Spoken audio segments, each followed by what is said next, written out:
तर मित्रांनो, मनी प्लॅनच्या आजच्या व्हिडिओमध्ये तुम्हा सर्वांचं स्वागत आहे. मित्रांनो, आपण रिसेंटली 15 ऑगस्ट साजरा केलाय. आपल्याला स्वतंत्रतेचं महत्व काय आहे हे तुम्हा आम्हा सर्वांना खूप चांगल्या रीतीने माहिती आहे. पण या स्वतंत्रतेसोबतच आपल्याला एक महत्वाची स्वतंत्रता असणं तितकंच महत्वाचं आहे. आता ती स्वतंत्रता कोणती? तर ती आहे आर्थिक स्वतंत्रता. मित्रांनो, एक काळ होता जेव्हा या सगळ्या विषयाबद्दल चर्चा करायची आपल्याला कदाचित गरज नव्हती. पण आजचा किंवा इथून पुढचा जर काळ आपण बघितला, तर आर्थिक स्वतंत्रता हा खूप महत्वाचा पार्ट आपल्या प्रत्येकाच्या आयुष्यामध्ये असायला पाहिजे आणि त्याच्याविषयी आपण जागरूक होऊन नक्कीच प्रयत्न केले पाहिजे. जशी आपली स्वतंत्रता मिळण्यासाठी लाखो लोकांनी खूप प्रयत्न केले, खूप बलिदान दिले, त्याच्यानंतर ते शक्य झालंय. तसंच आर्थिक स्वतंत्रता ही मिळणे जरी सोपी नसली, तरी तिच्यासाठी आपण प्रयत्न केले, योग्य रीतीने आपण काम केलं, तर नक्कीच आपल्याला तिच्यामध्ये यश मिळू शकतं. तर मित्रांनो, आजचा व्हिडिओ जो आहे, तो बेसिकली माझ्याकडे जे फीडबॅक येत असतात, त्या बेसिसवरती मी आजचा व्हिडिओ तुमच्यासाठी आणलेला आहे. गेल्या काही वर्षांमध्ये म्युच्युअल फंड गुंतवणुकीबद्दल सर्वांमध्येच खूप जास्त कुतूहल आहे, उत्सुकता आहे. पण बऱ्याच नवीन गुंतवणूकदारांना एक प्रश्न हा नेहमी त्यांच्या डोक्यामध्ये येत असतो. तो म्हणजे की म्युच्युअल फंडमध्ये गुंतवणुकीची सुरुवात कशी करायची किंवा म्युच्युअल फंडमध्ये गुंतवणूक करायची तर ती कशी करायची? तर आजचा जो व्हिडिओ आहे तो बेसिकली या प्रश्नांचे उत्तर देण्यासाठी मी तुमच्या सोबत शेअर केलेला आहे. तर चला सुरू करूया आजचा मराठी म्हणीचा नवीन एपिसोड.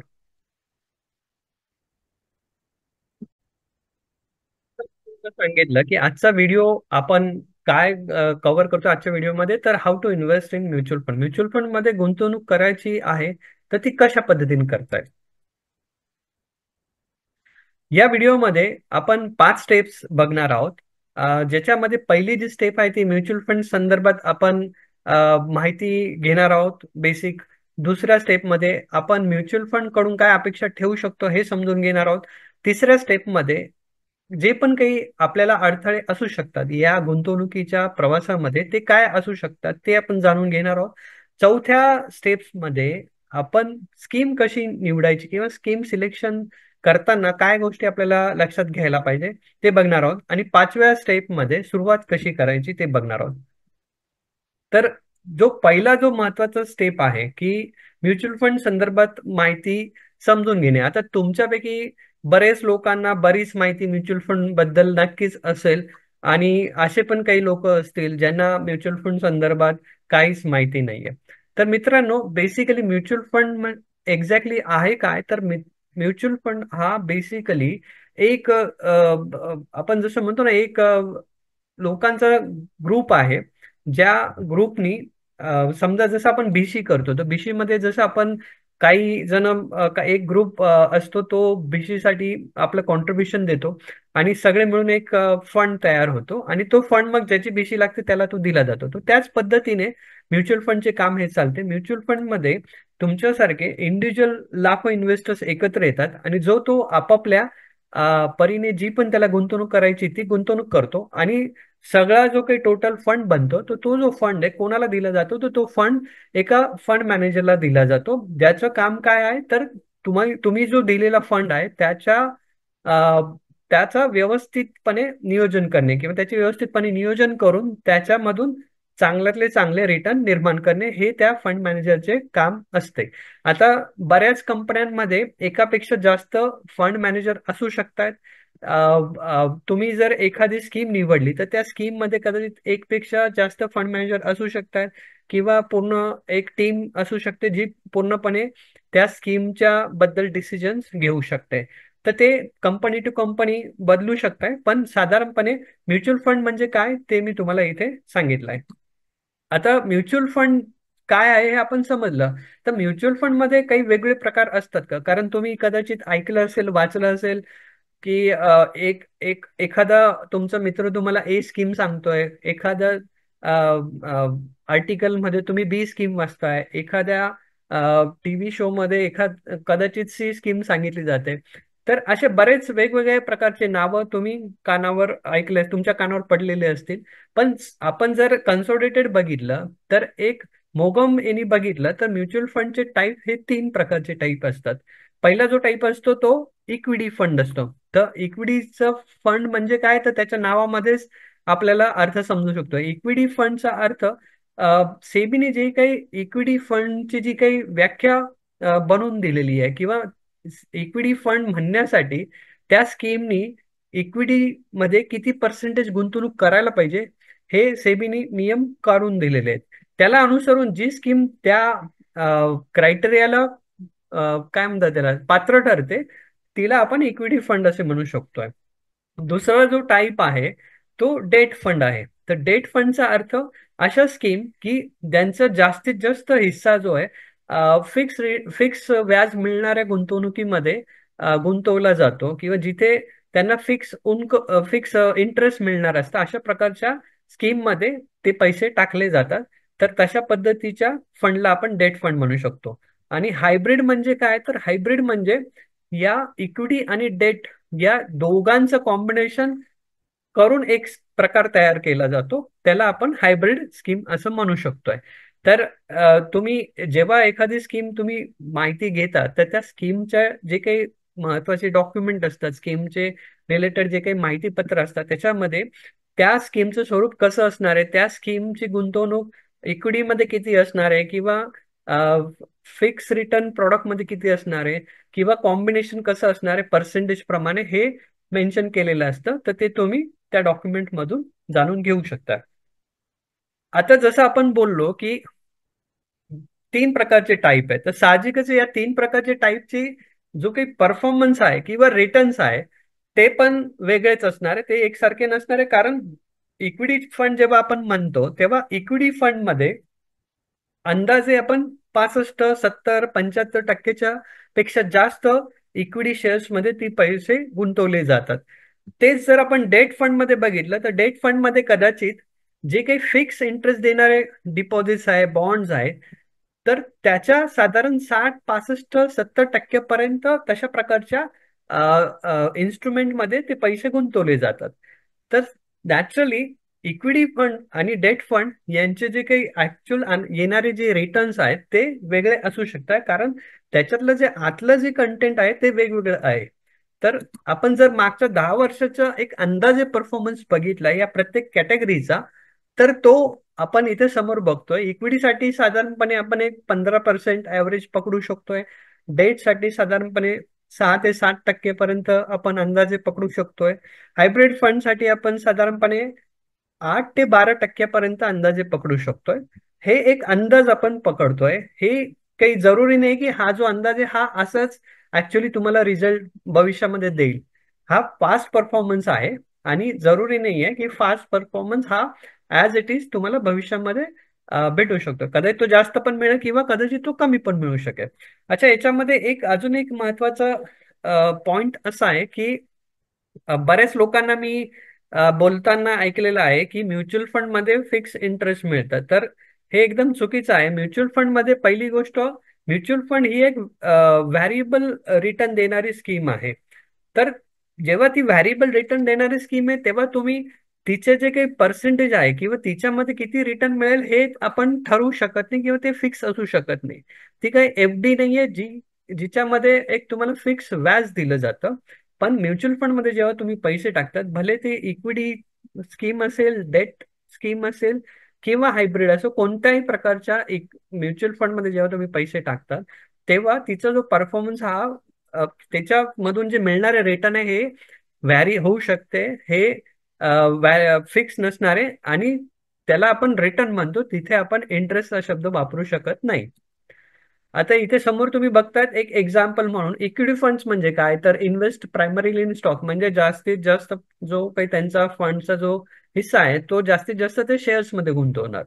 बॉन्ड फंड म्हणजे काय, तर असे फंड जे की मुख्यतः बॉन्ड्स मध्ये गुंतवणूक करतात.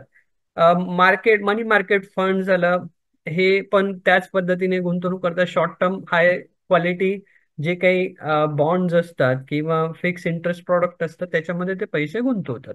बॅलन्स फंड आपण जे म्हणतो की कंबाईन स्टॉक्स अँड बॉन्ड्स, म्हणजे हा आपण हायब्रिड म्हणू शकतोय की ह्या स्टॉक्स आणि फिक्स इंटरेस्ट प्रॉडक्ट या दोघांचं ते कॉम्बिनेशन आहे. तसंच इंडेक्स फंड, सेक्टर फंड, असे भरपूर प्रकारचे कॅटेगरीज तुम्ही वाचल्या असतील, ऐकल्या असतील किंवा तुमच्या पाण्यात येतील. आता आपण, जसं आपण पहिला जो आपला स्टेप होता की आपल्याला एक फंड बद्दल एक बेसिक इन्फॉर्मेशन घ्यायची होती, ती आपण घेतली. आता दुसरी स्टेप मध्ये आपल्याला काय जाणून घेणं गरजेचं आहे, तर ते म्हणजे आपल्याला त्या फंड मधून किंवा त्या फंड मधून म्हणण्यापेक्षा आपल्याला त्या गुंतवणुकीतून एक्झॅक्टली काय अपेक्षा आहे.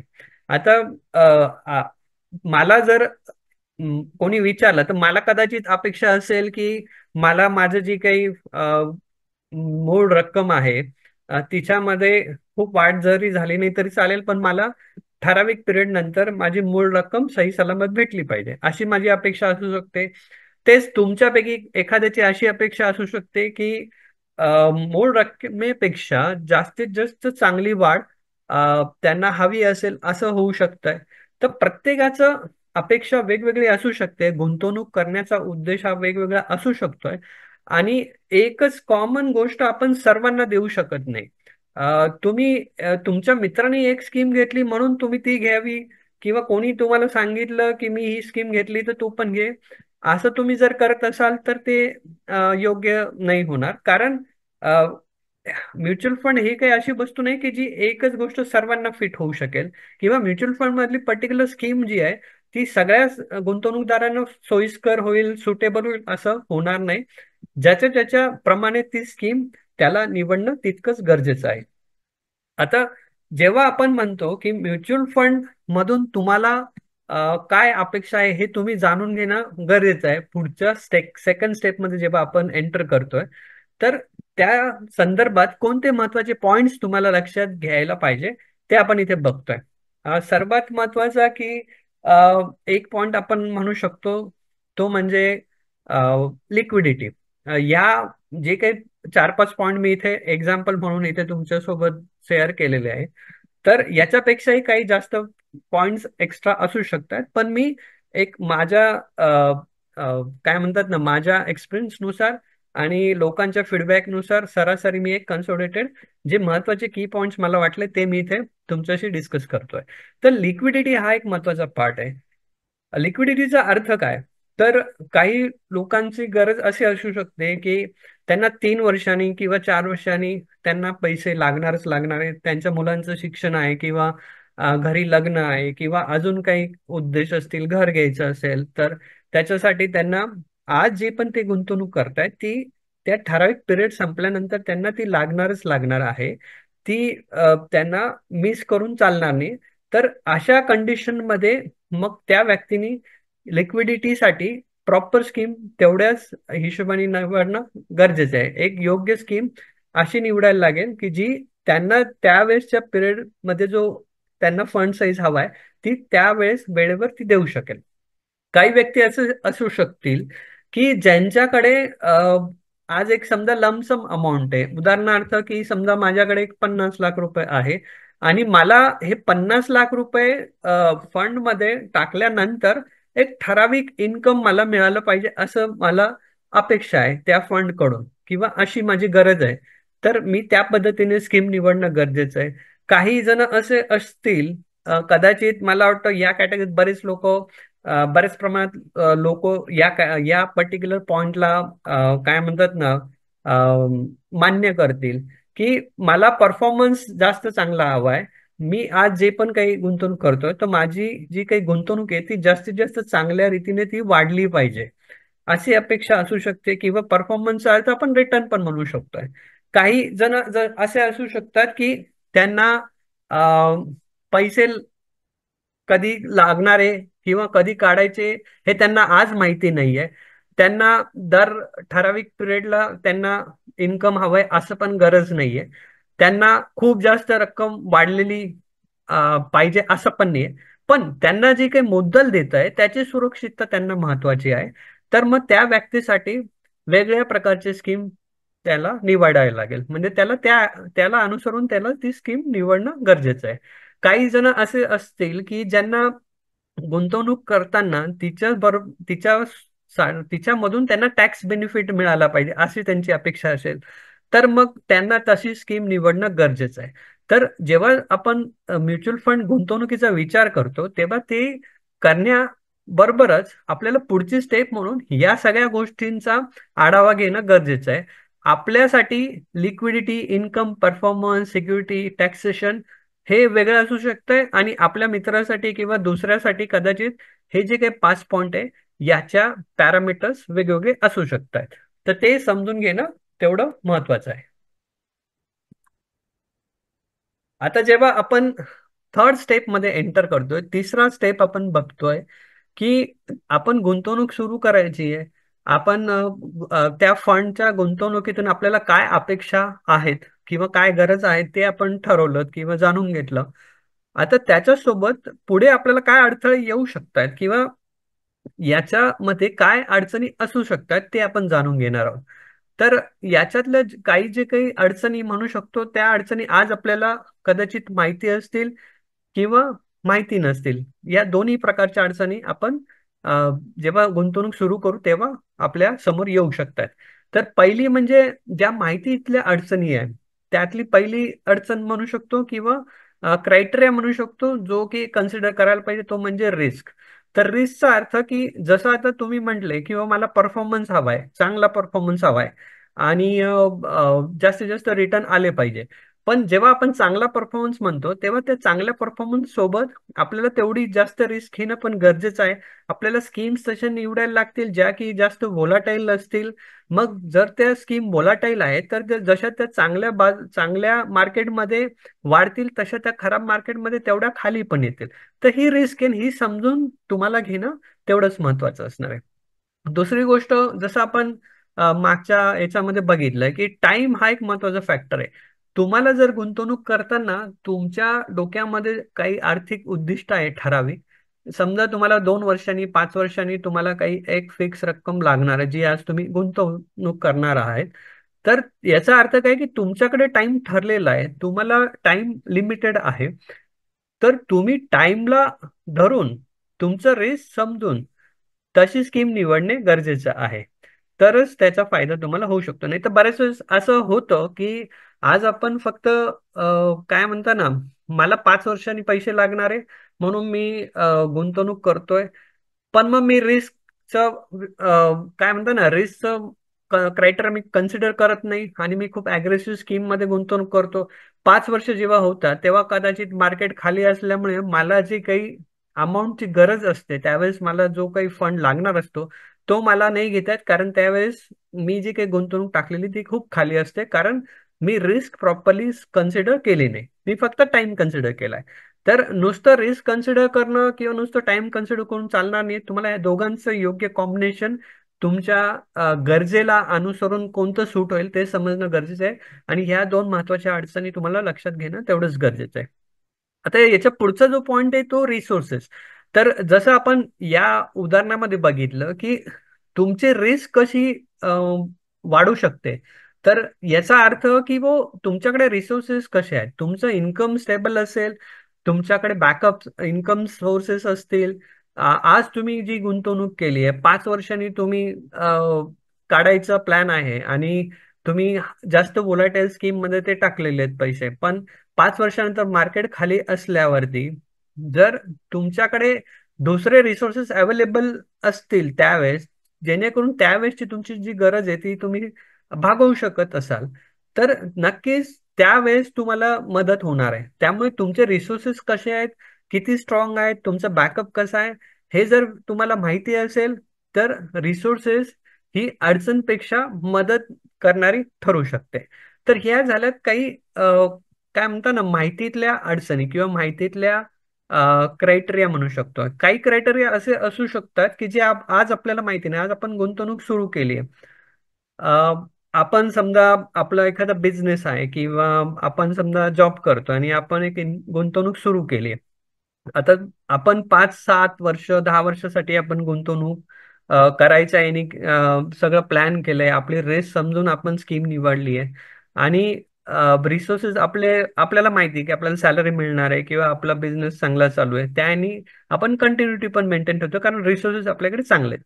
आता पुढे असं झालं की समजा 4-5 वर्षानंतर जर आपल्याला देशामध्ये काही इकॉनॉमिकल इन्स्टॅबिलिटी झाली किंवा पॉलिटिकली काही चेंजेस झालेत, जेणेकरून आपल्याला आपल्या बिझनेसवरती परिणाम आला किंवा कंपनी आपण जिथे जॉब करतो त्या कंपनीच्या पॉलिसीज मध्ये बदल झाले आणि मग आपल्याला आपली नोकरी गेली किंवा आपलं इन्कम कमी झालं, तर हे जे फॅक्टर्स आहे हे अननोन फॅक्टर्स जे आज आपल्याला माहिती आहे जेव्हा आपण गुंतवणूक सुरू करतोय. पण जेव्हा आपण गुंतवणूक सुरू करतो तेव्हा ह्या भविष्यात येणाऱ्या अडचणी असू शकतात, ज्या येऊ पण शकतात किंवा नाही पण येऊ शकत. पण आपल्याला स्कीमचं प्लॅनिंग करताना या गोष्टींचा पण काही प्रमाणामध्ये काय म्हणतात ना समावेश करून घेणं गरजेचं आहे आपल्या डिसिजन करण्याच्या याच्यामध्ये. म्हणजे तुम्ही जो पण काही डिसिजन घ्याल तो या गोष्टी पण कन्सिडर करून घेणं तेवढंच जास्त महत्वाचं आहे. आता आपण मागचे 3 गोष्टी आपण बघितल्या की म्युच्युअल फंड बद्दल आपण जाणून घेतलं, त्याच्यानंतर आपण स्टेप सेकंड बघितली, त्याच्यात म्युच्युअल फंडचे प्रकार कोणते ते पाहिल्यानंतर आपण सेकंड स्टेप बघितली, नंतर आपण थर्ड स्टेप मध्ये आलो. आता फोर्थ स्टेप ही तेवढीच महत्वाची आहे की स्कीम सिलेक्शन. आता मे बी कदाचित असं झालं असेल किंवा जर मी तुम्हाला विचारलं की तुमच्यापैकी आता जर कोणी काही गुंतवणूक सुरू केलेली आहे म्युच्युअल फंड मध्ये, भले ती एकदा केली असेल किंवा SIP स्वरूपात केली असेल, तर ती तुम्ही स्कीम निवडताना तुम्ही दुसऱ्यांनी सांगितलं म्हणून केली की तुम्ही काही स्वतः त्याचा अभ्यास केला किंवा काही गोष्टी तपास केला, काही गोष्टींची माहिती घेतली आणि मग काही लॉजिक्स लावून तुम्ही ती स्कीम निवडली, हे तुम्ही मला कॉमेंटमध्ये जरूर कळवा.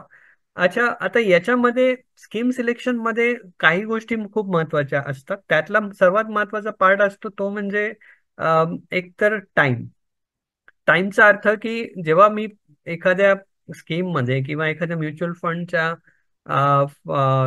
फंडमध्ये मी म्युच्युअल फंडच्या एखाद्या जेवढे पण स्कीम आहे त्यामध्ये मी जर सुरुवात करतोय, तर त्याच्यामध्ये गुंतवणूक करताना मला किती वर्षासाठी ती गुंतवणूक करायची आहे किंवा अ, मला ती गुंतवणूक मध्ये कधी लागणार आहे की नाही लागणार आहे, तर हे कसं ठरेल? तर त्याच्यासाठी पहिले तर आपण गोल प्लॅन करायला लागेल. तर हे जे 3 फॅक्टर आहेत त्यापैकी सर्वात पहिले तुम्हाला उद्देश काय गुंतवणुकीचा तो समजणे गरजेचं आहे. जर तुमचा उद्देश तुम्हाला समजला, तर त्या उद्देशाला अनुसरून तुम्हाला त्याचा टाइम ठरवता येईल. उदाहरणार्थ, समजा माझा उद्देश आहे की मुलांच्या शिक्षणासाठी मला 5 वर्षांसाठी एक चांगला फंड बनवायचा आहे किंवा मुलांच्या समजा मुलगा 5वीत आहे आणि 5 वर्षांनी म्हणजे 10वीत कंप्लीट होईल आणि मग 11वीत ऍडमिशन साठी पैसे लागणार आहे. तर मग अशा याने जर आपण विचार केला तर थोडक्यात आपल्याला टाइम किती लागेल? तर 6 वर्ष लागेल, कारण 11वी मध्ये आपल्याला पैसे देणार ऍडमिशन साठी द्यायची वेळ येणार आहे.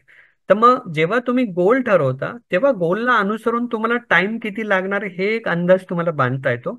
आता या 2 गोष्टी जेव्हा तुमच्या ठरतात त्याच्यानंतर मग आपण काय कन्सिडर करायला पाहिजे, तर तो म्हणजे प्रोफाईलचा अर्थ. आता कोणत्या अर्थाने प्रोफाईल म्हणजे एक्झॅक्टली काय?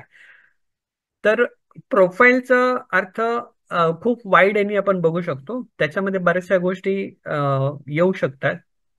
आपण काही बेसिक पॉइंट्स बघू शकतो की जसं मी तुम्हाला सांगितलं की सर्वात पहिले तर तुमचं जे इन्कम आहे ते इन्कम कसं आहे, तुम्ही जॉब करता की तुम्ही बिझनेस करतात. त्याच्यानंतर तुमचं जे पण काही अर्निंग्स आहे ते फिक्स आहे की त्याच्यामध्ये फ्लक्च्युएशन्स होतात किंवा याच्या आधी तुमच्याकडे काही गुंतवणूक केलेल्या आहेत का किंवा तुमच्याकडे इमर्जन्सी फंड आहे का, तुमचं वय काय आहे किंवा तुमचं लग्न झालेलं आहे का, तुम्हाला मुलं आहेत का, मुलं लहान आहेत की मोठे आहे, किंवा अजून कोणी डिपेंडेबल पॅरेंट्स आहेत का, घरात आई वडील आहेत त्यांची जबाबदारी तुमच्यावर आहे, किंवा भाऊ आहे त्याची जबाबदारी तुमच्यावर आहे, किंवा बहीण आहे त्यांची जबाबदारी तुमच्यावर आहे. तर असे खूप सारे पॅरामीटर्स प्रत्येक याच्यामध्ये प्रोफाईलला अनुसरून ऍड होऊ शकतात आणि त्याचा इफेक्ट आपल्याला कन्सिडर करायला लागेल जेव्हा आपण स्कीम निवडत असतो. तर हे काही की पॉइंट्स आहेत जे तुम्हाला स्कीम सिलेक्शनसाठी कदाचित मदतीचे ठरू शकतात. पण आता जसं मी तुम्हाला सांगितलं की स्कीम सिलेक्ट कशी करायची किंवा स्कीम सिलेक्ट करताना कोणते पॉइंट्स आपण बघायला पाहिजे ते आपण बघितलं, पण काय नाही करायला पाहिजे हे पण तेवढेच महत्वाचा भाग आहे. तर एक तर सर्वात महत्वाचं की रॅन्डम इन्व्हेस्टिंग. तर रॅन्डम इन्व्हेस्टिंगचा अर्थ काय? तर अ, मी असं बघितलंय, म्हणजे बऱ्याच वेळेस असं होतं आजकाल, स्पेशली जे न्यू जनरेशन आहेत किंवा ज्यांना काय म्हणतात, जे इंटरनेट सॅव्ही आहेत, ज्यांना मोबाईल कसं यूज करायचं आणि ज्यांचं जॉब किंवा काम जे आहे ते कॉम्प्युटर रिलेटेड असतं, स्क्रीन रिलेटेड असतं, त्यांना इंटरनेट कसं हँडल करायचं ते चांगल्या रीतीने माहिती आहे. तर मी बऱ्याच वेळेस असं पाहिलंय की तसे लोक काय हे करतात की जनरली त्यांच्या मित्रांनी कुठेतरी इन्व्हेस्टमेंट केलेली असते आणि मग तो त्यांना सांगतो की मी इथे इन्व्हेस्टमेंट केली, तू पण कर. आणि मग ते पण सुरुवात करून देतात. किंवा नातेवाईकांमध्ये कोणीतरी केलेलं असतं आणि मग तो एखाद्या दिवशी भेट होते, चर्चा होते आणि मग तेव्हा ते सांगता की मी याच्यात टाकली तर तू पण टाक. तर याला आपण रॅन्डम इन्व्हेस्टिंग म्हणतो. की काही आपण मागचा पुढचा विचार न करता किंवा जे मी आतापर्यंत आपण मागच्या स्टेप्स ज्या पण काही बघितल्या त्या कोणत्याही एक एक सुद्धा स्टेप कव्हर न करता डायरेक्टली यांनी सांगितलं आणि त्यांनी सुरुवात केली. तर अशा पद्धतीचं जर आपण रॅन्डम इन्व्हेस्टिंग करतो किंवा केली तर याच्यामध्ये आपल्याला पाहिजे तसे रिझल्ट नक्कीच मिळणार नाही. कॉपिंगचा अर्थ जे मी तुम्हाला सांगितलं की दुसऱ्यांनी ए स्कीम निवडली म्हणून मी पण ए स्कीम निवडेल, भले माझं प्रोफाईल किंवा माझी गरज फंड कडून वेगळी असेल तरी सुद्धा त्यांनी केली म्हणून मी करतो, तर त्याला आपण कॉपिंग म्हणतो. आणि नॅचरली मग अशा वेळेस त्याला समजा ती स्कीम काही कारणामुळे परफॉर्मन्स नाही देऊ शकली तर त्याला काही अडचण नाही येणार, कारण त्याचं प्रोफाईल तसं आहे. पण कदाचित आपल्याला ती अडचण होऊ शकते कारण आपलं प्रोफाईल तसं नाहीये जसं त्या स्कीमसाठी असायला पाहिजे. ओव्हर रिस्क मध्ये पण आपण जास्त नाही जायला पाहिजे, कारण अ, जेव्हा मी मॅक्झिमम जर मी तुम्हाला विचारलं की तुम्हाला म्युच्युअल फंड मधून, जेव्हा तुम्ही म्युच्युअल फंड मध्ये गुंतवणूक करताय तर तुम्हाला महत्वाचा भाग काय वाटतो त्याच्यामध्ये, किंवा तुम्हाला त्याच्याकडून काय अपेक्षा आहे, किंवा तुम्ही का बरं म्युच्युअल फंड मध्ये गुंतवणूक करतात किंवा करणार आहात? तर मॅक्झिमम लोकांचं उत्तर असेल की चांगले रिटर्न्स पाहिजे, खूप फास्ट रिटर्न आले पाहिजे, कमी वेळात जास्त पैसे, जास्त पर्सेंटेज रिटर्न वाढले पाहिजे, किंवा असं जनरली बहुतेक लोकांचं उत्तर असू शकतंय. तर त्याचा अर्थ काय की ओव्हर रिस्क. कारण जेव्हा आपण जास्त रिटर्नची गोष्ट करतो तेव्हा आपल्याला रिस्क पण त्या प्रमाणातच घेणं गरजेचं आहे. कमी रिस्क घेतली आणि जास्त रिटर्न मिळेल असं होणं खूप क्वचितच शक्य आहे. फंडच्या बाबतीत किंवा म्युच्युअल फंड गुंतवणुकीमध्ये तरी कदाचित ते शक्य नाही होणार. तर मग जर तुम्हाला जास्त रिटर्नच पाहिजे तर मग जास्त रिटर्नसाठी तुम्हाला जास्त रिस्क घ्यायला लागते. मग बऱ्याच वेळेस असं होऊ शकतंय की आपली जी रिस्क सांभाळण्याची जी क्षमता आहे तिच्यापेक्षा कदाचित आपण जास्त ओव्हर रिस्क घेतो आणि मे बी कदाचित काही कारणामुळे आपल्याला पुढे जाऊन त्या गोष्टींचं नुकसान भोगायला लागतं. तर हे पण खूप महत्वाचं आहे. आपण जेव्हा कोणती पण गुंतवणूक करतो तेव्हा त्याच्यामध्ये गुंतवणुकीमध्ये डिसिप्लिन असणं हे खूप महत्वाचं आहे. मग ती गुंतवणूक तुम्ही कुठे पण करत असाल, जर भले तुम्ही रिअल इस्टेटमध्ये तुम्ही गुंतवणूक करत असाल किंवा तुम्ही गोल्डमध्ये काही इन्व्हेस्टमेंट करत असाल, गुंतवणूक करत असाल, तरी सुद्धा आपण कुठे पण गुंतवणूक जेव्हा करतो तेव्हा आपल्याला डिसिप्लिन मॅनरमध्ये ती जर आपण केली तरच रिझल्ट व्यवस्थित मिळणार आहे.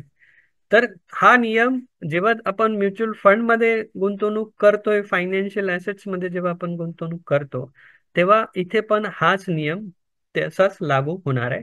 त्यामुळे तुम्हाला इनडिसिप्लिननी जर आपण गुंतवणूक कराल तर आपल्याला रिझल्ट तसे मिळणार नाही. याचा अजून एक मी सांगू शकतोय की आज आपण समजा SIP सुरू केली आणि आपण ठरवलं की पुढच्या 10 वर्ष आपल्याला ती कंटिन्यू करायची. आता 2-3 वर्ष ती व्यवस्थित चालली, पण एकतर काही कारणामुळे मार्केट खाली आलं आणि तुमची जी काही आत्तापर्यंत SIP किंवा म्युच्युअल फंड मध्ये जी पण गुंतवणूक केलेली आहे ती समजा लॉस मध्ये दिसते, तर त्याला घाबरून जाऊन तुम्ही तिथून पुढची SIP बंद केली, तर असं करणं चुकीचं आहे. अच्छा, अजून एक असं होऊ शकतंय की जेव्हा तुम्ही एखाद्या स्कीम मध्ये सुरुवात करतात, मी असं पण पाहिलंय की लोक 1 वर्षभर SIP करतात आणि तिच्यामध्ये त्यांना काही रिटर्न दिसत नाही म्हणून मग ते स्कीम बदलतात आणि मग दुसऱ्या स्कीम मध्ये ते SIP सुरू करतात. तर असं करणं चुकीचं आहे. या गोष्टी आपल्याला अवॉइड करणे खूप जास्त महत्वाचे आहे. आता या 4 महत्वाच्या स्टेप्स जर तुम्ही सक्सेसफुली कंप्लीट केल्या किंवा 4 महत्वाच्या स्टेप्स तुम्हाला समजल्या आणि त्याला अनुसरून तुमचं उद्देश, तुमचं टाइम, तुमचं रिस्क प्रोफाईल आणि तुम्ही त्या बेसिसवरती योग्य स्कीम निवडली, तर ती स्कीम एवढं सगळं झाल्यानंतर आता काय करायचं आहे, तर आपल्याला फक्त सुरुवात करायची. तर ती सुरुवात कशी करायची, तर सुरुवात करण्यासाठी जर तुम्हाला असं वाटत असेल की तुम्ही तेवढे कॅपेबल आहात, तुम्हाला ते जमण्यासारखं आहे, तुम्ही व्यवस्थितपणे करू शकतात, ज्याला आपण डू इट युअर सेल्फ मोड म्हणू शकतोय, तर तुम्ही ते स्वतः करू शकतात. किंवा जर तुम्हाला तसं नाही वाटत आहे, तर मग नक्कीच तुम्ही प्रोफेशनल मदत घेणे तेवढेच गरजेचे आहे. स्पेशली जर तुम्ही नवीन इन्व्हेस्टर असाल, तुम्ही फर्स्ट टाइम सुरुवात करत असाल, तर कोणाचं मदत घेणं हे खूप जास्त जरुरी आहे. आता याच्यामध्ये एक असं होऊ शकतं, जेव्हा आपण कोणाची मदत घ्यायला पाहिजे असं मी म्हणतोय, तेव्हा तो व्यक्ती किंवा ती संस्था ती खरंच आपल्याला चांगली मदत करू शकेल का नाही हे पण बघणं तितकंच महत्वाचं आहे. आता असं म्हणण्यामागे माझं कारण हे आहे की मी बघितलेत असे उदाहरणं जिथे जनरली वेगवेगळ्या बँकांमध्ये जेव्हा आपलं अकाउंट असतं तेव्हा आपण बँकेमध्ये जात असतो बँकिंग ट्रान्झॅक्शन्स करायला वगैरे, आणि तिथे आपल्याला कधी कधी जेव्हा आपण विचारतो की मला म्युच्युअल फंड मध्ये सुरुवात करायची किंवा SIP सुरू करायची, तेव्हा तिथे तुम्हाला काही सजेशन दिले जातात, पण ते जे सजेशन दिले जातात बँकेतले रिलेशनशिप मॅनेजर असतील किंवा तिथले काय म्हणतात त्याला सेल्स एक्झिक्युटिव्ह असतील, तर ते जे तुम्हाला स्कीम सजेस्ट करतील किंवा सांगतील ते कदाचित प्रॉपरली सांगेलच असं जरुरी नाहीये. त्याच्या मागचं काय कारण आहे, ते का बरं ते सांगतायत, त्याच्या मागे जे पण काही बॅकग्राऊंड आहे ते तुम्हाला समजून घेणं गरजेचं आहे. आणि त्यांनी सांगितल्यानंतर ते जे सांगतात ते तुमच्या उद्देशाला ते मॅच होतंय नाही होतंय, तुमची गरज ते फुलफिल करणार आहे नाही करणार आहे, हे तुम्हाला पहिले समजून घ्यायला लागेल. आणि जर तुम्हाला तेवढं सगळं समजून घेतल्यानंतर तुम्हाला वाटलं की यस, मला जे हवं आहे ते या स्कीम मधून मिळू शकतंय, तर मग तुम्ही पुढे जायला पाहिजे. नॉर्मल प्रॅक्टिस मध्ये तुम्ही जेव्हा एखाद्या बँकेत जाता तेव्हा जनरली त्या बँके थ्रू तुम्हाला जे स्कीम सजेस्ट केल्या जातात ते ती बँक ज्या कंपनीची पॅरेंट आहे ते जनरली त्याच याच्या स्कीम तुम्हाला दिल्या जातात. म्हणजे त्या त्या बँकेचीच दुसरा जो बिझनेस आहे म्युच्युअल फंड मध्ये, तर त्यांचीच ती स्कीम तुम्हाला जनरली दिली जाते. ती बँक सोडून दुसऱ्या थर्ड बँक किंवा तिसऱ्या बँकेची तुम्हाला स्कीम कदाचित सांगितली जात नाही. तर मग असं होणं चुकीचं आहे. तुम्ही प्रोफेशनलची मदत जेव्हा घेणार असाल इंडिव्हिज्युअल व्यक्ती वाईज सुद्धा, तेव्हा सुद्धा तुम्ही ज्यांची मदत घेताय त्या व्यक्तीचं एक्सपिरियन्स काय आहे, त्याचं नॉलेज किती आहे, त्याचा एक्सपर्टीज किती आहे, आणि तुमचा त्या व्यक्तीचं काय म्हणतात त्याला अंडरस्टँडिंग किती आहे, या सगळ्या गोष्टी समजून मग तुम्ही पुढे गेले तर तुम्हाला ते रिलेशन लॉंग टर्म मध्ये चालण्याची शक्यता जास्त आहे. कारण एक लक्षात घ्यायला पाहिजे की गुंतवणूक, जसं मी तुम्हाला सांगितलं की कोणत्याही प्रकारची गुंतवणूक हे काय एकदम 1 दिवस 2 दिवस 10 दिवसांचा विषय नाही, हा आपण लॉंग टर्म साठी बघतोय. तर जनरली आपण जेव्हा लॉंग टर्म साठी गुंतवणूक बघतोय तेव्हा आपल्याला साथ देणारी व्यक्ती पण तशी पाहिजे, जिच्यासोबत आपलं लॉंग टर्म रिलेशन मेंटेन राहू शकेल असं असेल, तरच आपल्याला तो प्रवास व्यवस्थितपणे पार पाडता येईल. तर या पद्धतीने आपण लास्ट स्टेप मध्ये बघू शकतो फायनल प्रोसेस मध्ये. तर जसं मी तुम्हाला सांगितलं की जर तुम्ही स्वतः DIY म्हणजे डू इट युअर सेल्फ मोडनी जाणार असाल तर तुम्हाला काय करायचंय, तर बेसिकली एकतर महत्वाचं पॉईंट तुमचं पॅन आधार इन्कम टॅक्सच्या वेबसाईटला लिंक आहे का नाही ते बघायला लागेल. ते जर नसेल तर ते तुम्हाला लिंक करून घेणं गरजेचं आहे. पहिली सर्वात महत्वाची स्टेप.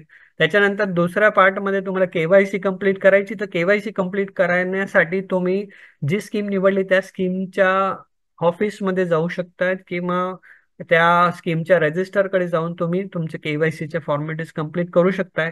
काही काही स्कीम ज्या स्कीम ऍसेट मॅनेजमेंट कंपनीज आहेत त्यांच्या ऑनलाईन प्लॅटफॉर्मवर पण तुम्हाला ऑनलाईन केवायसीची सुविधा कदाचित भेटू शकते, तर त्याचा वापर तुम्ही करू शकता. एकदा तुमची केवायसी क्लिअर झाली की मग तुम्ही सेकंड त्याच्या पुढची स्टेप आहे मॅन्डेट. म्हणजे आपण बँकेला एक ऑथरायझेशन देतोय की जेणेकरून बँक तुमच्या अकाउंट मधून ठराविक रक्कम ठराविक तारखेला डेबिट करून ती रक्कम तुम्ही निवडलेल्या स्कीमकडे पाठवू शकेल. तर ते मॅन्डेट तुम्हाला रजिस्टर करण्यासाठी पण तुम्हाला ऑफलाईन आणि ऑनलाईन दोन्ही ऑप्शन्स मिळू शकतात. एकदा तुमचं मॅन्डेट रजिस्टर झालं की मग पुढचं पार्ट येतो की तुमची SIP सेट करणे. आणि त्या सेटमध्ये मग करताना तुम्हाला तुमची डेट कोणती ठेवायची, अमाऊंट किती ठेवायची, स्कीमचं नाव कोणतं आहे, कोणती स्कीम निवडायची, त्याच्यात ऑप्शन कोणतं निवडायचं वगैरे वगैरे, या सगळ्या गोष्टी तुम्ही त्याच्यामध्ये करू शकताय सेट. आणि लास्टमध्ये तुम्हाला एकदा तुमची SIP सेट झाली, सगळं झालं की तुमची SIP सुरू झाल्यानंतर ती रेग्युलरली डेबिट होते का नाही होते, काही अडचण आहे, कधी कधी ते रिव्हर्स येतात, तर ते रिव्हर्स जर आली तर तिच्या मागे काय करणार हा फॉलोअप तुम्हाला घ्यायला लागेल, जर हे तुम्ही स्वतः सगळं करणार असाल तर. जर तुम्ही प्रोफेशनल मदत घेणार असाल, तुम्ही ऍडवायझर थ्रू करणार असाल, तर कधी तो तुम्हाला या बाबतीत रेग्युलर अपडेट देऊ शकेल आणि तो तुम्हाला वेळोवेळी जेव्हा गरज लागेल तेव्हा तुम्हाला जे पण काही चेंजेस करायची गरज आहे त्याच्यासाठी तुम्हाला चांगले हेल्प करू शकेल. तर अशा रीतीने तुम्ही या 5 स्टेप फॉलो केल्या तर कदाचित तुमची सुरुवात जी आहे म्युच्युअल फंड मध्ये ती खूप चांगली होऊ शकेल. मित्रांनो, आतापर्यंत ज्या पण काही स्टेप्स आपण डिस्कस केल्या या संदर्भात काही मदत लागत असेल तर तुम्ही कॉमेंट करू शकताय, मेसेज तुम्ही पाठवू शकतायत आणि तुमचे प्रश्न मला विचारू शकतात.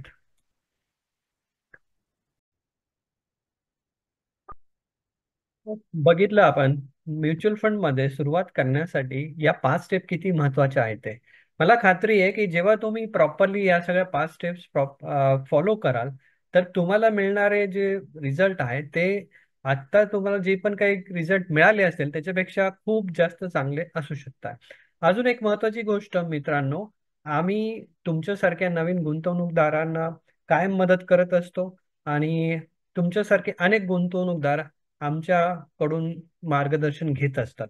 तर तुमच्यापैकी कोणालाही जर आमच्या थ्रू किंवा आमच्या मदतीने काम करायचं असेल, आमच्या मदतीने म्युच्युअल फंड मध्ये गुंतवणूक किंवा सुरुवात करायची असेल तर नक्कीच तुम्ही मला कॉमेंटमध्ये कॉमेंट करू शकताय, जेणेकरून आम्ही तुम्हाला पुढची माहिती व्यवस्थितपणे सांगू शकू आणि तुमच्या सोबत तुमच्या म्युच्युअल फंड गुंतवणुकीचा प्रवास हा लॉंग टर्म मध्ये यशस्वीरित्या पूर्ण करू शकू. तर याबरोबरच आजच्या व्हिडिओमध्ये आपण इथेच थांबूया. भेटूया पुन्हा एका नवीन व्हिडिओ सोबत. तोपर्यंत जय हिंद.